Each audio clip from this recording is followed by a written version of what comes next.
नवग्रहों में सर्वाधिक रहस्यमय, सर्वाधिक पीड़ादायक, सर्वाधिक पापी माने जाने वाले राहु और केतु आने वाली 30 अक्टूबर 2023 को राशि परिवर्तन करने वाले हैं। राहु मीन राशि में प्रवेश करने वाले हैं और केतु कन्या राशि में प्रवेश करने वाले हैं। और क्योंकि राहु और केतु सर्वाधिक रहस्यमय ग्रह हैं, तो ऐसे में सभी लग्न वाले जातकों के मन में एक जिज्ञासा होती है कि राहु और केतु का यह राशि परिवर्तन उनके जीवन में किस तरह का प्रभाव देने वाला है। तो आज की इस वीडियो में हम राहु और केतु के इस राशि परिवर्तन का सभी 12 लग्न वाले जातकों पर किस तरह का प्रभाव आने वाला है, इसी पर बहुत ही डिटेल में डिस्कस करने वाले हैं। वर्तमान की अगर बात करें तो वर्तमान में राहु और केतु मेष और तुला राशि में गोचर कर रहे हैं, जो कि 30 अक्टूबर 2023 को राशि परिवर्तन करके मीन और कन्या राशि में प्रवेश कर जाएंगे और आने वाले 1.5 वर्ष तक मीन और कन्या राशि से सभी लग्न वाले जातकों को प्रभाव देंगे। तो ऐसे में सभी लग्न वाले जातकों के किस भाव में राहु और केतु बैठे हैं, किन ग्रहों पर अपना प्रभाव देते हैं, इस हिसाब से उनके जीवन पर प्रभाव डालेंगे। अगर मेष लग्न वाले जातकों की बात करें तो राहु और केतु का यह राशि परिवर्तन उनके लिए अत्यधिक शुभ परिणाम देने वाला है, क्योंकि अगर वर्तमान समय की बात करें तो राहु आपके लग्न में और केतु आपके सप्तम भाव में गोचर कर रहे हैं। राहु के लग्न और केतु के सप्तम भाव में गोचर के फलस्वरूप वर्तमान समय में पिछले 1 साल से आपके जीवन में हेल्थ इश्यूज आ रहे होंगे, रिलेशनशिप रिलेटेड इश्यूज आ रहे होंगे, इनकम रिलेटेड इश्यूज आ रहे होंगे, पार्टनरशिप रिलेटेड इश्यूज आ रहे होंगे। तो वो सभी राहु और केतु के इस राशि परिवर्तन से समाप्त होने वाले हैं। आपकी ये सभी प्रॉब्लम्स समाप्त होने वाली है, क्योंकि राहु आपके लग्न को और केतु आपके सप्तम भाव को छोड़ देगा, क्योंकि लग्न आपका शरीर है और सप्तम भाव आपकी पार्टनरशिप, आपके रिलेशन और आपके स्पाउस का भाव है। तो ऐसे में राहु केतु का ये राशि परिवर्तन आपको बहुत ही शुभ परिणाम देने वाला है। राहु आपके व्यय भाव में जाने वाले हैं। जन्म कुंडली का व्यय भाव आपके सैया सुख और आपके विदेश यात्रा का भाव है, और राहु जब भी जन्म कुंडली के 12th हाउस में गोचर करता है तो ऐसे में राहु क्योंकि विस्तार का कारक ग्रह है, तो ऐसे में विदेश भाव में गोचर करने के कारण आपके यहाँ पर विदेश यात्रा के योग बनाएगा। तो जो भी जातक बहुत समय से प्रयास कर रहे थे विदेश जाने का, विदेश में नौकरी करने का, विदेश में जॉब ढूंढने का, तो वो अगले 1.5 साल में अपने इन प्रयासों में वृद्धि कर सकता है। जो भी जातक किसी ऐसे प्रोफेशन से जुड़े हुए हैं जिसमें कि उनको विदेश से कोई इनकम आती है, तो अगले 1.5 साल राहु मीन राशि में बैठकर आपके व्यय भाव में बैठकर आपकी उस इनकम को बढ़ाने वाले हैं। केतु आपकी जन्म कुंडली के 6ठे भाव में गोचर करेंगे। जन्म कुंडली का 6ठा भाव आपके शत्रु का भाव माना जाता है और केतु को बाधा कारक, पीड़ा कारक ग्रह माना गया है। तो ऐसे में अगले 1.5 वर्ष आपके शत्रुओं के लिए पीड़ादायक, कष्ट का कारक रहने वाला है।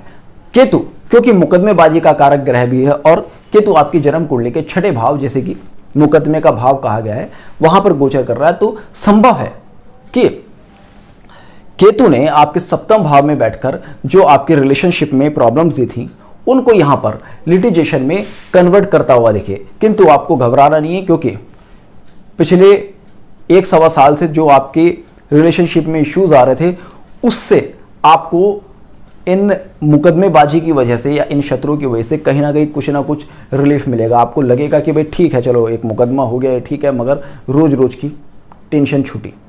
तो इस तरह की यहाँ पर राहु केतु आपको शुभ फल देते हुए प्रतीत होंगे। अगर बात करें वृषभ लगन वाले जातकों के लिए, तो वृषभ लगन वाले जातकों के लिए राहु आपके लाभ भाव में गोचर करेंगे।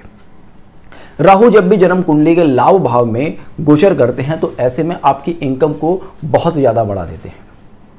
जो जातक गवर्नमेंट जॉब से जुड़े हुए हैं या जिन भी जातकों के पास कोई ऐसा काम है जहां पर कि उनको 2 नंबर की कोई इनकम हो सकती है, उनके लिए तो ये अपने आप में एक राजयोग की तरह फलित होगा, क्योंकि लाभ भाव में जब भी राहु होते हैं तो आपकी 2 नंबर की इनकम को बढ़ा देते हैं। जो जातक किसी ऐसे प्रोफेशन से जुड़े हैं जहाँ पर कि स्लम इंडस्ट्री है या स्लम एरिया में वर्क करना पड़ता है या फिर बहुत ही लेबर क्लास लोगों के साथ आपको डील करना पड़ता है, उन जातकों के लिए भी राहु का लाभ भाव में गोचर बहुत ही शुभ फल देने वाला है, क्योंकि 11th हाउस आपकी इनकम का हाउस है और राहु स्लम एरिया को बहुत ही लोअर कास्ट लोगों को या बहुत ही लोअर बैकग्राउंड से जुड़े हुए लोगों को दिखाता है। तो ऐसे में राहु आपकी ये सारी इनकम को यहाँ पर बढ़ाने वाला है। अब केतु क्योंकि आपकी जन्म कुंडली के 5वें भाव में गोचर करेगा, तो ये समय आपकी एजुकेशन के लिए तो बहुत अच्छा है, किंतु आपके संतान संबंधी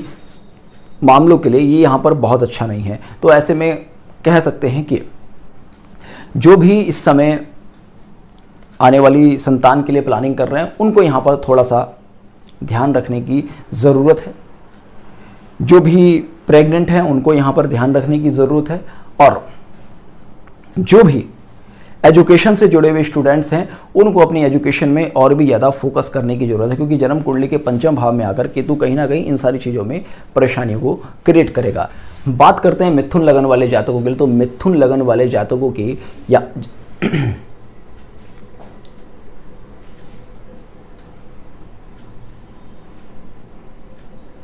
बात करते हैं मिथुन लगन वाले जातकों की। तो मिथुन लगन वाले जातकों की जन्म कुंडली में राहु दसम भाव में और केतु जन्म कुंडली के चतुर्थ भाव में गोचर कर रहे हैं। राहु के दसम भाव में गोचर करने से यहाँ पर आपके लिए जॉब अपॉर्चुनिटीज़ काफ़ी ज़्यादा बन सकती हैं। जो जातक शेयर मार्केट से जुड़े हुए हैं उनको यहाँ पर बड़ा लाभ हो सकता है, क्योंकि दसम भाव आपके प्रोफेशन का हाउस है, और राहु जब भी दसम भाव में गोचर करता है तो जो लोग जॉब देख रहे हैं या जो लोग जॉब से जुड़े हुए हैं वहाँ पर कहीं ना कहीं उनको जॉब अवेलेबल कराने में काफ़ी हेल्प करता है। किंतु जो जातक बिजनेस से जुड़े हुए हैं उनके लिए राहु यहाँ पर कहीं ना कहीं किसी ना किसी तरह की प्रॉब्लम को क्रिएट करेगा। केतु क्योंकि आपकी जन्म कुंडली के चतुर्थ भाव में गोचर कर रहे हैं, और चतुर्थ भाव क्योंकि आपके मन का, आपके मानसिक सुख का भाव है, और केतु क्योंकि बाधा कारक ग्रह है, तो ऐसे में केतु कहीं ना कहीं आपको मानसिक परेशानी देगा, आपकी मदर की हेल्थ को कहीं ना कहीं अफेक्टेड कर सकता है, और आपके ग्रह सुख में किसी ना किसी तरह की बाधा दे सकता है। तो ऐसे में होगा क्या कि जो जातक जॉब ढूंढ रहे हैं उनको जॉब मिल जाएगी, किंतु कहीं ना कहीं उनको कंफर्ट अपना खोना पड़ेगा, उनकी मानसिक शांति को कहीं ना कहीं भंग करेगा। और जो बिजनेस से जुड़े हुए लोग हैं उनको कहीं ना कहीं प्रॉपर्टी रिलेटेड कोई इश्यूज़ आएंगे, उनको हाउस रिलेटेड कहीं ना कुछ इश्यूज़ आएंगे। तो इस तरह की परेशानी और इस तरह के फ़ायदे मिथुन लगन वाले जातकों को हो सकते हैं। तो कह सकते हैं कि ये समय आपके लिए पॉजिटिव और नेगेटिव दोनों ही तरह के परिणाम देने वाला है। बात करते हैं कर्क लगन वाले जातकों के लिए। कर्क लगन वाले जातकों की जन्म कुंडली में राहु इनके नवम भाव में और केतु इनके तृतीय भाव में गोचर कर रहे होंगे। नवम भाव में राहु के गोचर से यहां पर आपको सावधानी रखने की जरूरत है कि आपसे कोई ऐसा कार्य ना हो जो कि धर्म विरुद्ध हो। जैसे कि बहुत सारे लोग होते हैं कि सोशल मीडिया पर कुछ ना कुछ पोस्ट कर देते हैं, किसी देवता के बारे में कुछ पोस्ट कर दिया, धर्म के बारे में कुछ नेगेटिव पोस्ट कर दिया। तो इस तरह की अगर कोई भी एक्टिविटी आप करते हैं तो उस पर बहुत ज़्यादा ध्यान रखिएगा, क्योंकि नवम भाव में अगर राहु आएगा तो आपकी उस तरह की एक्टिविटीज़ को बढ़ा सकता है। और जिस तरह से सरकार आजकल, प्रशासन आजकल इन चीज़ों के लिए सख्त है, तो यहाँ पर आपकी लाइफ में प्रॉब्लम को क्रिएट कर सकता है, क्योंकि केतु आपकी जन्म कुंडली के तृतीय भाव में गोचर कर रहा है, और तृतीय भाव आपके राइटिंग का और आपके कम्युनिकेशन का भाव है। तो आपने जहाँ कोई भी मिसकम्युनिकेशन किया, आपकी वजह से जहाँ कहीं भी कोई भी धर्म विरुद्ध कोई कार्य हुआ, वहाँ पर आपके लिए तुरंत एक पनिशमेंट निश्चित हो जाएगा।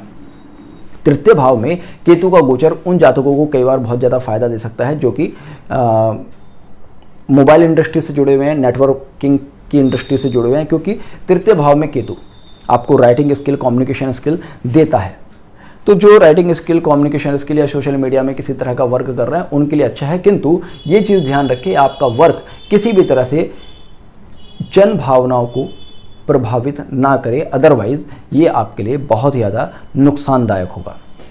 तृतीय भाव में केतु के गोचर के एक नकारात्मक प्रभाव आपके ऊपर ये आ सकते हैं कि आपके अपने मित्रों के साथ किसी न किसी तरह के डिस्प्यूट्स हो सकते हैं। और नवम भाव में क्योंकि राहु गोचर कर रहे हैं, तो ऐसे में आपके प्रेम संबंधों पर किसी न किसी तरह का प्रभाव पड़ सकता है, क्योंकि नवम भाव पंचम का पंचम है। पंचम भाव आपके प्रेम संबंधों का भाव है, और पंचम का सपोर्टिव भाव होता है आपकी जन्म कुंडली का नवम भाव। तो वो कहीं ना कहीं आपके प्रेम संबंधों को इफेक्ट करेगा। प्रेम संबंध किन से होते हैं? आपके मित्रों से होते हैं, आपके गर्लफ्रेंड्स होते हैं, आपके बॉयफ्रेंड्स होते हैं, वहाँ पर केतु गोचर कर रहे हैं, तो इस तरह की प्रॉब्लम्स दे सकता है। बात करते हैं सिंह लगन वाले जातकों के बारे में। सिंह लगन वाले जातकों की जन्म कुंडली में राहु उनके अष्टम भाव में और केतु उनके द्वितीय भाव में गोचर कर रहे होंगे। तो जो जातक रिसर्च वर्क से जुड़े हुए हैं उनके लिए राहु का यह राशि परिवर्तन, ये गोचर बहुत ही शुभ फल देने वाला है। किंतु जिन जातकों की कुंडली में लग्नेश किसी भी तरह से अष्टम भाव से संबंध बना रहा है, उन जातकों के लिए यह समय सही नहीं होगा, क्योंकि राहु और केतु अष्टम भाव में बहुत ज़्यादा प्रभावशाली होते हैं। इनके जो नकारात्मक प्रभाव हैं वो कई बार बहुत ही ज़्यादा बढ़ जाते हैं। तो ऐसे में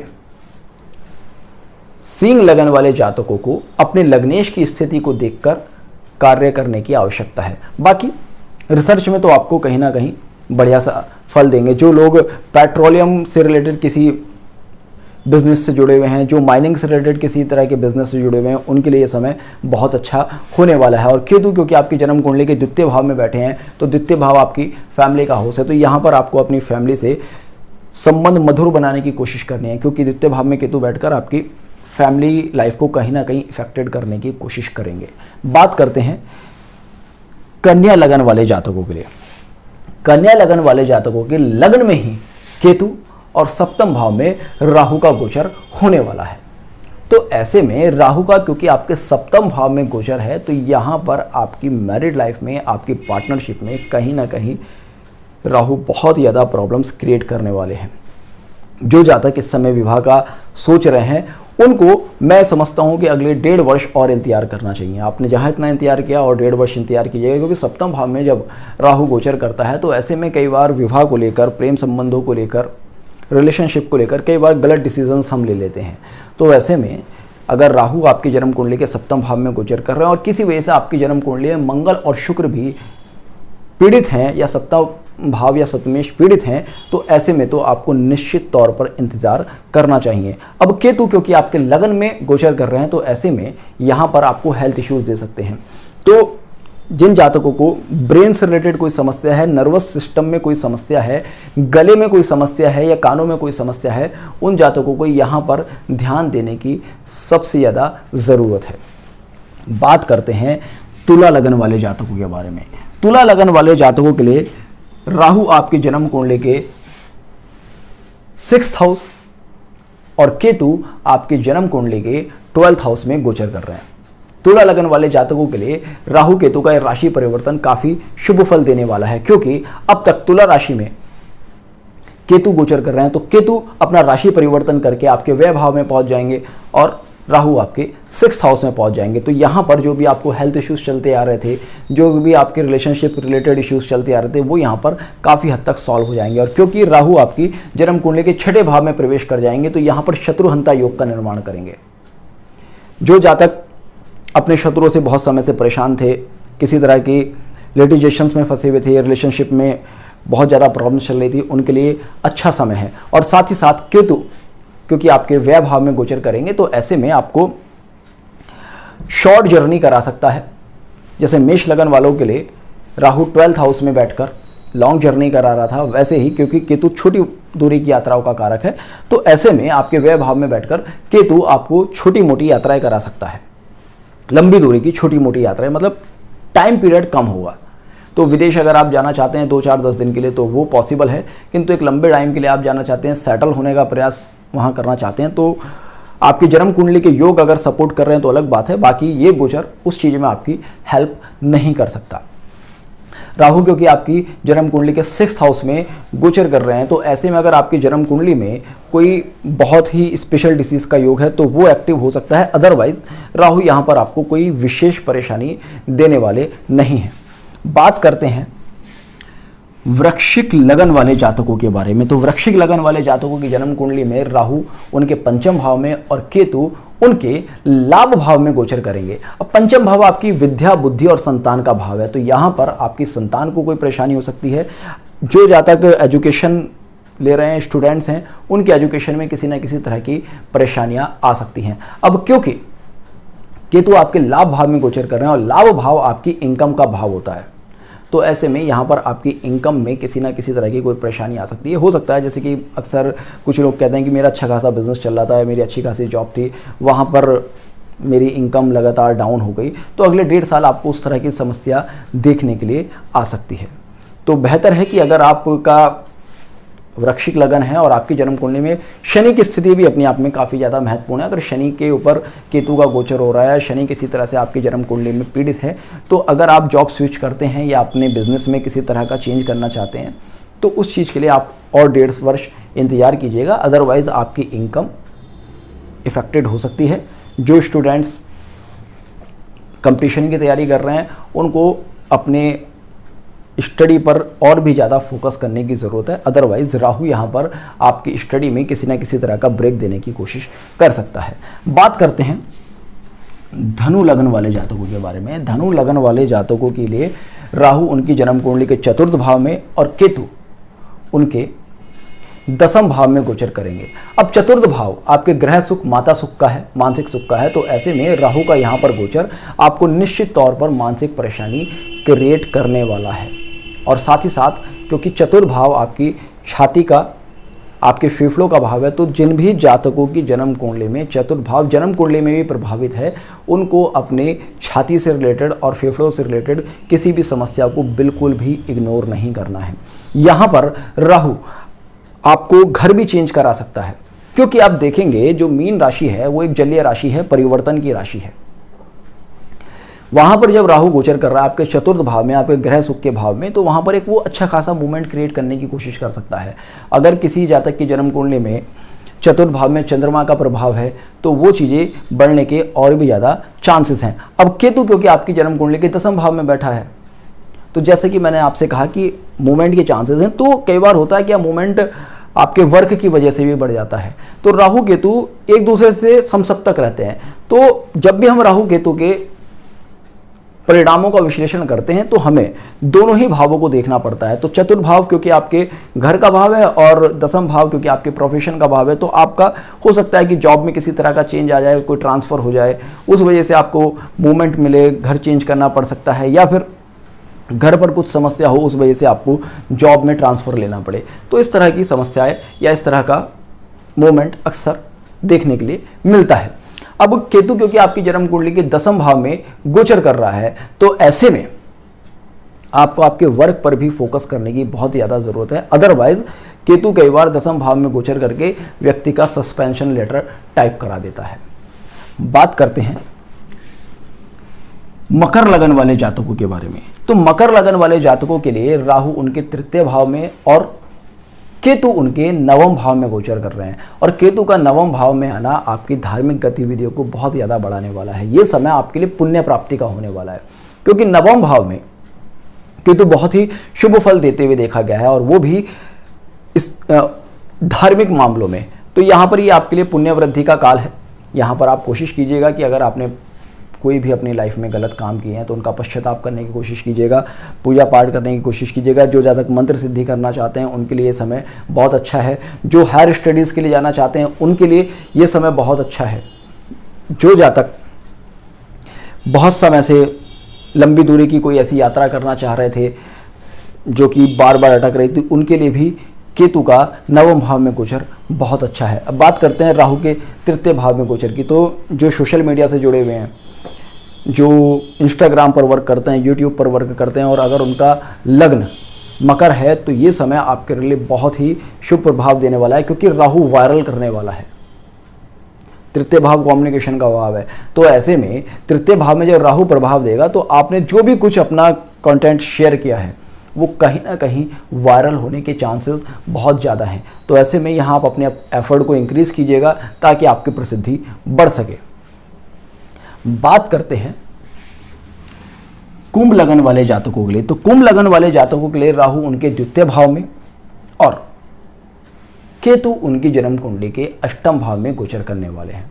तो केतु क्योंकि उनकी जन्म कुंडली के अष्टम भाव में आने वाले हैं, तो ऐसे में यहाँ पर इन जातकों को थोड़ा सा अपनी हेल्थ का ध्यान रखना पड़ेगा। विशेष से उनको पेट से नीचे के जो पार्ट्स हैं, जो उनके जननांग हैं, वहाँ का ध्यान रखना पड़ेगा। वहाँ पर कुछ ना कुछ इश्यूज आने की संभावना हो सकती है। अब केतु क्योंकि अष्टम भाव में गोचर कर रहा है, तो जो जातक रिसर्च वर्क से जुड़े हुए हैं उनके लिए समय बहुत ही बढ़िया रहने वाला है। राहु आपकी जन्म कुंडली के द्वितीय भाव में गोचर कर रहे हैं, तो राहु क्योंकि वृद्धि का कारक ग्रह है और द्वितीय भाव आपके धन का, बैंक बैलेंस का भाव है, तो ऐसे में आपके बैंक बैलेंस को वृद्धि कर सकता है, आपके धन की वृद्धि कर सकता है। किंतु द्वितीय भाव में क्योंकि राहु गोचर कर रहे हैं और द्वितीय भाव क्योंकि आपकी वाणी का भाव है, तो ऐसे में आपको आपकी वाणी पर संयम रखने की ज़रूरत है। अगर आप अपनी वाणी पर संयम नहीं रख पाते तो राहु यहाँ पर आपके लिए प्रॉब्लम्स क्रिएट कर सकता है। बात करते हैं मीन लगन वाले जातकों के लिए। मीन लगन वाले जातकों के लिए राहु उनके लगन में और केतु उनके सप्तम भाव में गोचर करने वाले हैं।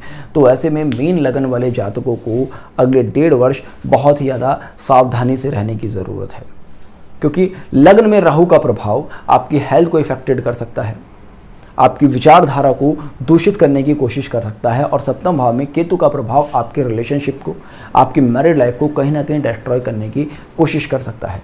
तो ऐसे में आपको आपकी मैरिड लाइफ, आपकी रिलेशनशिप और आपकी हेल्थ को बैलेंस करके चलने की बहुत ही ज़्यादा ज़रूरत है।